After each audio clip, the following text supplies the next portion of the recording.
everyone. My name is DEAMA Battle. I'm the founder and director of the Art of Black Dance and Music. It's a Somerville-based dance and music company that is turning 40 years old this year. One of the things we've decided to do is to introduce the musicians and the dancers in our community who have very little visibility.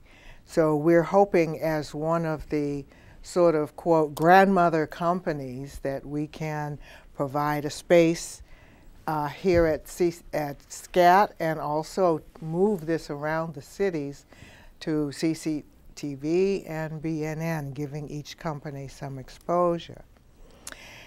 Today I have with me a very special guest. His name is Mr. Akili JAMAL Haynes. He's a professional musician. He plays a lot of different instruments, and we are going to interview him today and find out what's in his head besides music. I'd like to bring him forward and introduce him again properly, Mr. Akili JAMAL Haynes. Akili, welcome to the show. Thank you. Thank you very much. And we are going to take a musical journey with you. And the first question that I have for you is, can you talk a little bit about yourself and tell us what are some of the things you've been doing with your music? And I mean, I have a whole host of questions for you, so we're going to start there. Well, I guess I would begin by saying the music that I do, I like to call it Chibuzo. So it's Chibuzo music. I don't play jazz, I don't play rock, I don't play hip hop. Though all of these sounds, I can touch on them, but my experience is more of a circle. Kind of universal. So universal, so I'm trying to touch on different parts of, I will say, black culture, but also African culture, because I'm not just black, I'm African. Mm-hmm.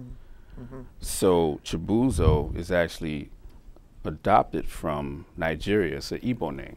Okay, I was wondering about that. So that actually means on God's path. So Chibuzo music is music on God's path. And to me, it's a spiritual path because I'm not really a religious person, but I am spiritual, more so in awareness of things. So I choose my own path. And for whoever it is, God's path, if you believe in God or not, it's still your path. So that's sort of where everything's going. So that means whatever comes into my path becomes part of my journey, becomes part of my music. Okay. And so that is sort of the foundation of who you are today because of the journeys that you've taken with your music. Right. Okay. That's the basic.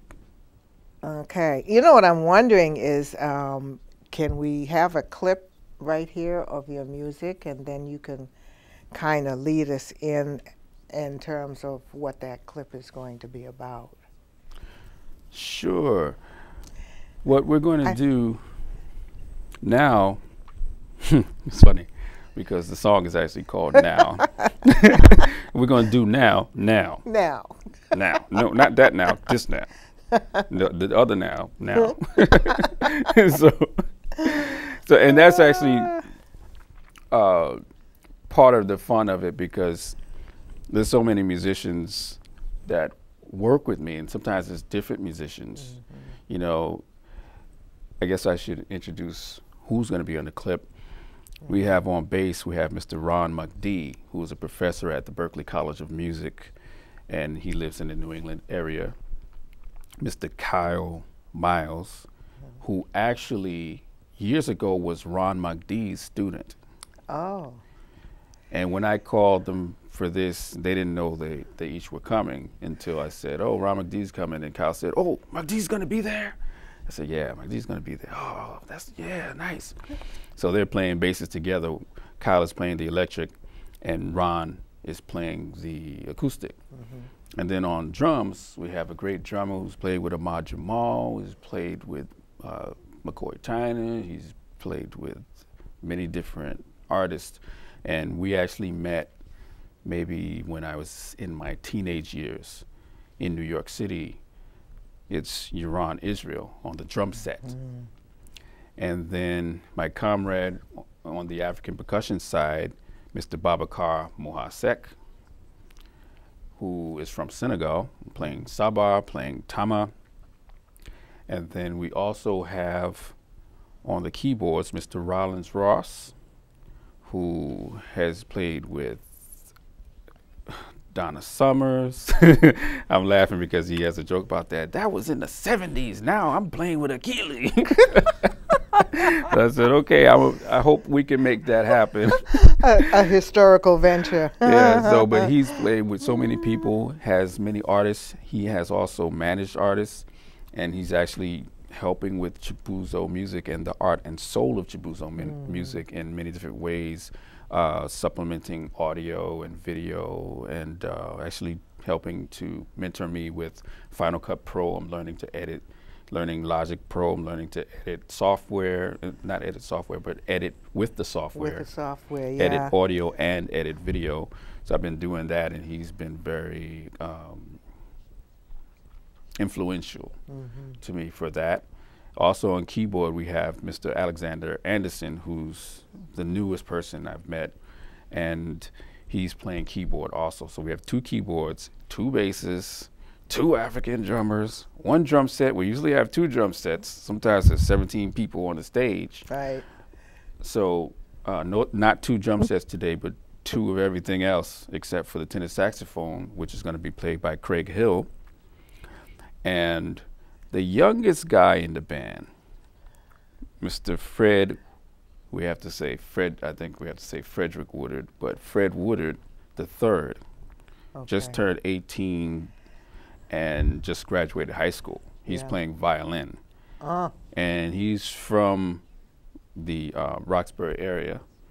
And his dad, Fred Woodard, second. Is the second or junior. I'm not sure which one, how that goes. Is Fred Sr., Fred Jr., Fred the Third. Fred the Third. I don't know how that runs. Fred the Great, Fred the, Fred the 29th. We could always put music to it, you know. Yeah, so we have 2 Freds, the youngest and the dad, the son and the father and the son.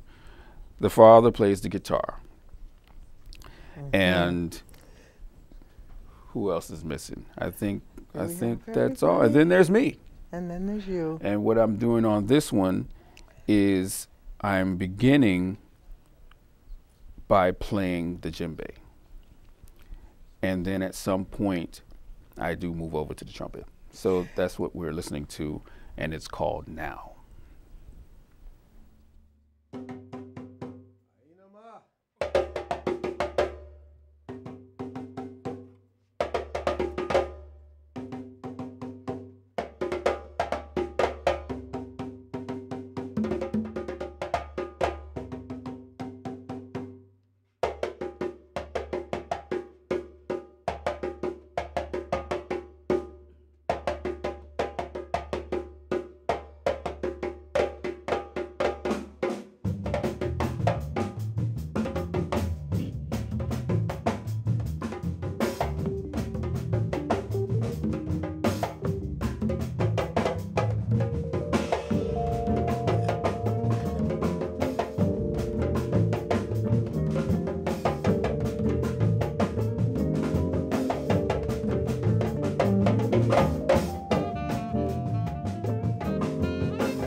I notice in this clip that you are playing a lot of different instruments. Maybe you can give a little insight as to how you learned it, but also how did you connect with the djembe? How did you learn those rhythms and incorporate it with the totally American, European traditional instruments that I saw? Yeah, that's, I guess it's a difficult thing to really say, but to make it very easy, it's just simplicity layered. So I sort of imagine complexity as simplicity layered. So you do one thing, you get that to a certain level of proficiency, and then you start the next thing until you get that to a certain level of proficiency. Always looking towards the hardest thing to do first. So I try to do the hardest thing first, and then when I feel comfortable with that, then I'll say, okay, let me go and try to get this next thing. And what really helps me is if I do the same thing on each instrument. If I can have the same function and have it at a level where I can be proficient in a band, just enough to play, even if it's just that, and it's functioning in the band, then I'm good. Maybe it's one song, maybe it works for two songs. But starting with that idea of layering simple ideas, that's the easiest way I can say it without going into a specific thing, because for the song now, I actually began that song on the bass because the first line, dee dee dee dee, is actually the 4 notes of the bass string. So I did that because I'm trying to work on the bass. So I always, actually, this brings me to this point, I always write a song that's going to help me get to my next level of proficiency. Let's say there was a time when I was young and I couldn't play D major. You know, you only have 12 notes, A, B, C, D, E, F, G, all the sharps and flats appropriate. I couldn't play D major for nothing. I don't know why I couldn't play D. And I was trying to play D major on the piano. So I couldn't do it. So I said, how am I going to do this? So I said, I better write a song in D major. And then it makes me play in D major like all the time. All the time on each instrument? Right. Okay. So if I was having a problem tuning up on the bass, I should write a song with the 4 open strings of the bass. Well, that makes sense. Yeah, that makes sense, and I would imagine that most musicians really kind of understand that connection. And I think too, the same is similar with the dance, because when we dancers relate to the music, it's always in sections or in layers of the movement that we want to create. And so I guess that's where I like to say the musicians and the dancers talk to each other. And that conversation has to happen. It has to be together, and it has to, you know, relate to the specific scene or the specific story that's being told. And so when you say the dancers and the musicians have a conversation, that's what it is. I always say, when the hands go up, the drum goes crack. Feet go down, the drum goes boom. So like we're dancing on the bass drum, dancing on the bass dancing drum. on the one, got to be on the one, like James Brown said. On the one. So that's how you pulled all those instruments together. That's how you learned to play them. One at a time. What is kind of the background of the djembe? The djembe. And you had also mentioned something about sabar. And that's only because I've been into the traditional dance for so long, and I've heard these terms before. I know the meanings, but for the benefit of our audience who we are trying to teach about this music, we would like to be able to talk about some of those instruments that you were playing. Well, specifically the djembe. Specifically the djembe. Well, the djembe comes from West Africa. There is some issues whether it was from Mali or from Guinea, you know, but that's not my business. They can fight that somewhere. But they play djembe in Mali. They play djembe in Guinea. Yes. They play djembe in Senegal. They play djembe in Casamas. They play djembe in Gambia. Sierra Leone. And so Sierra Leone. Some of these places are right next to each other, like Cambridge and Boston. Like Senegal, Gambia. You just step over the river, you're in Gambia. You're in another country. You know, you're in another country with 100 different other dialects with their own style and family houses that have styles of drumming. So those styles of drumming could be Saba, they could be djembe and junjun. You could have your djembe folas, you could have your ngewel, which the ngewel really, the French people call griot. Okay, yes. Now, because of French colonization in Africa, certain parts of Africa, the griot is the name that stuck with some people, but really in Wolof, it's ngewel. For what we consider the griot or the storyteller, the drummer that presents the music and holds the key to the history of the village or family house. And yeah, and another name for that person would be Jali. Jali, all right. Yeah, Jali is another name for that. Okay, I'm going to move right ahead here, and I hope you, my audience, are following along with what we're talking about. I hope this series interests you because we want to be able to continue it with various international artists. I'm glad that you were here, that you were able to pull this together. I'm having fun. I didn't sleep, but I'm having fun. This was our first venture, and it is definitely a trip through international territory. And so the concept of your musical skills is very, very interesting and made to dance to, as you said. You said it was dance music. You didn't call it jazz, and you didn't call it anything else but Chibuzo. Yeah, it has to be Chibuzo. Chibuzo special music. Blend. And so many of our communities are not familiar with African-based dance or rhythm. And so the concept here is to try to bring this into the communities. And with a certain quality and professionalism of the people who perform the dance or perform the music. Right. We don't want to take it too far out of its traditional setting, but we want people to understand that this is a foundation. And the foundation is what is the creator of, going way back in time, is what the creator is, how our music, African American based music, was developed, coming through church shouts, ring shouts, you know, going into the 20s and 30s, into Charlestons, and all of those things are like elements of African culture, without its European influence, so to speak, or maybe I should say with. Sometimes it's with.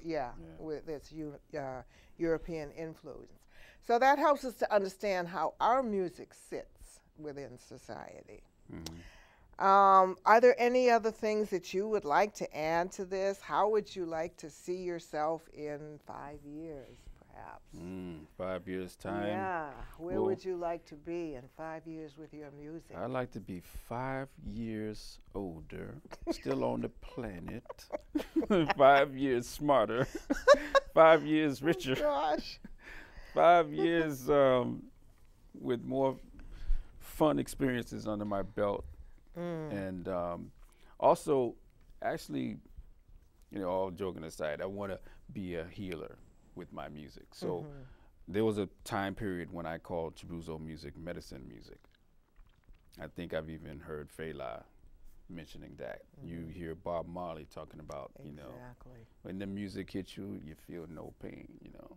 So that is the direction I want to go. And in that, there's so many things that I like. Like I love sci-fi. I'm like a big Star Trek person. I'm watching Star Trek marathons like every other day.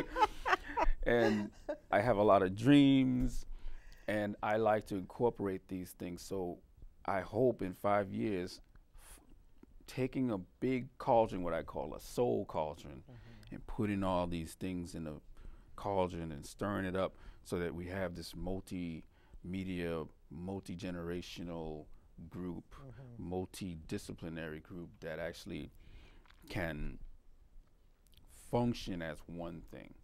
And then for me, since I play so many different instruments, I have to make everything as one and one thing as everything. So when I'm playing one instrument, the knowledge of all the others has to seep in at some point. They can't be just in a vacuum. So this is what I think will make me more interesting in 5 years. If I can really take the function of all of these different things, everything is one thing is everything, you know? Well, I know your music has taken you around the world. And some of the musicians that are here today, were any of them your teachers by chance? I learned something from each of them. But as I said, Rollins Ross is now helping me with things in terms of technical aspects of editing film and editing audio. He's also talking to me about managerial type things, you know, give me advice. So he's a very great mentor figure in that respect. Euron and I worked together 25 years ago, you know, to now. So we're comrades, but I learn from him every time. You know, he's been playing drum set longer than I, and I play drum set as well. Right. So I pick up things just by watching him, or he'll tell me something about something. It could be anywhere, because we can talk a lesson. So Right. I learn from everybody. And then watching the young Fred. Oh, I know, he's incredible. We actually have a group, which I should mention. It's the Fred Wooded Collective, and Fred Wooded, the dad, has the group, and his son was 13 before when we started, and he would come and play one song in the club and go home. He'd take him home on a break. You got to go to school tomorrow. So, but then eventually time passed, and then he would play 3 songs. He would play 4 songs. I would listen to him practicing scales, and I said, man, I better practice my scales. This boy's moving them fingers fast. I say he's catching up. That's the youth. That's what I got, man. Oh, man. That's the youth. So I learned from that, too. It's not just a teacher that's teaching you, it's observation that's teaching you. You know, I have this thing I say, mysteries revealed are unsealed by silent eyes that pay for secrets with love and time. Mysteries revealed are unsealed by silent eyes that pay for secrets with love and time. And it's something, it's always in my head when I can see a little baby and learn something, you know, because the way they approach life. Exactly. Well, tell us, Akili, how can people reach you? How can people get in touch with you and Chibuzo Music, the art and soul of Chibuzo? How would people reach you for booking, or for playing within their group, or being a special guest, or being a teacher? Because you are a teacher. So how would people reach you? Well, you could reach me at chibuzo@gmail.com. Chibuzo is CHIBUZO, music like it is, all one word, at gmail.com. Okay. Well, we have to get off of the phone, as they say. So I would like to thank you for visiting with us. I hope you have enjoyed the music session. My name again is DEAMA Battle, and I am the founder director of the Art of Black Dance and Music, a Somerville-based nonprofit arts education organization. We are celebrating our 40th anniversary this year, And we are doing that by bringing forth a lot of the musicians and dancers and artists that we work with over the years. So please stay in touch, and we will keep you informed as much as possible when the next event happens. I might just give you a heads up that we want to go to Puerto Rico and talk about the bomba and the plena dances and how that music came together with Mr. Jorge Arce, who is the director of the multicultural project that brings the historical traditional dances to the public. Thank you again. We'd like to thank our camera crew. We'd like to thank all of the people here at SCAT Television who have helped us produce this event. We hope to see you again soon. Thank you very much for joining us.